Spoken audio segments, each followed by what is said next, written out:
Hello everyone, my name is Arul and I welcome you to my YouTube channel. In the previous video, we have seen how to use instance method reference.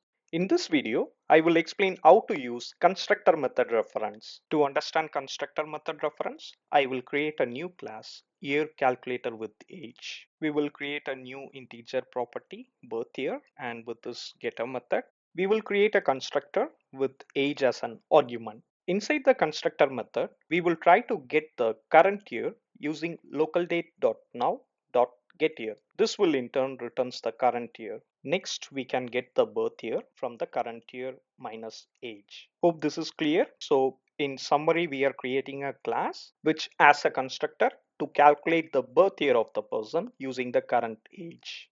Now let's see how to use constructor reference instead of lambda expression. Next, we will create an example class with a main method.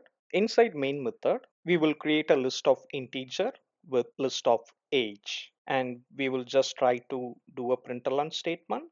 We can use a calculator with ages.stream, which in turn will give us a stream. And we can use map method to convert this integer into our new class. So we have to use new air calculator with age with an argument age. We will then use for each and followed by println.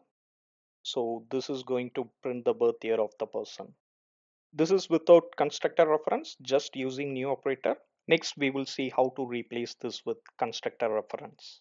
We can just use our println statement, air calculator with ages.stream and then dot map and air calculator with age double operator new. If you can see the difference in line number 14 inside map method, we are using new followed by class name and age as an argument, which is more of a traditional way using lambda expression. But in line number 21, we have replaced with constructor reference, which looks very simple and code readable.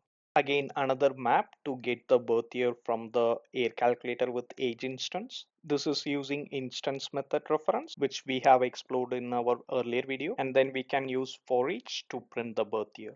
On running this program, we will be getting two outputs, one with constructor reference and another one is without constructor reference. Hope you all enjoyed this video. See you in my next one. Thank you.